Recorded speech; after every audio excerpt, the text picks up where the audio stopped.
Hello everyone, welcome back to Online Help Guide.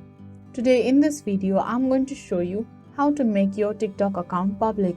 So watch this video till the end. First, open up the TikTok app. Then tap on Profile that is on the bottom right corner of your screen. Now tap on Hamburger menu drawer on the top right corner. A menu bar will pop up. Tap on Settings and Privacy.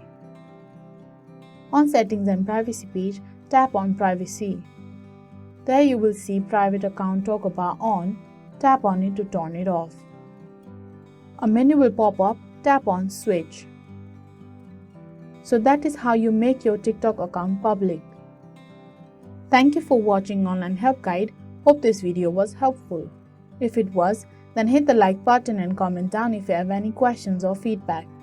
Also, if you are new to our channel, subscribe and hit the bell icon on our channel so that you don't miss our upcoming videos.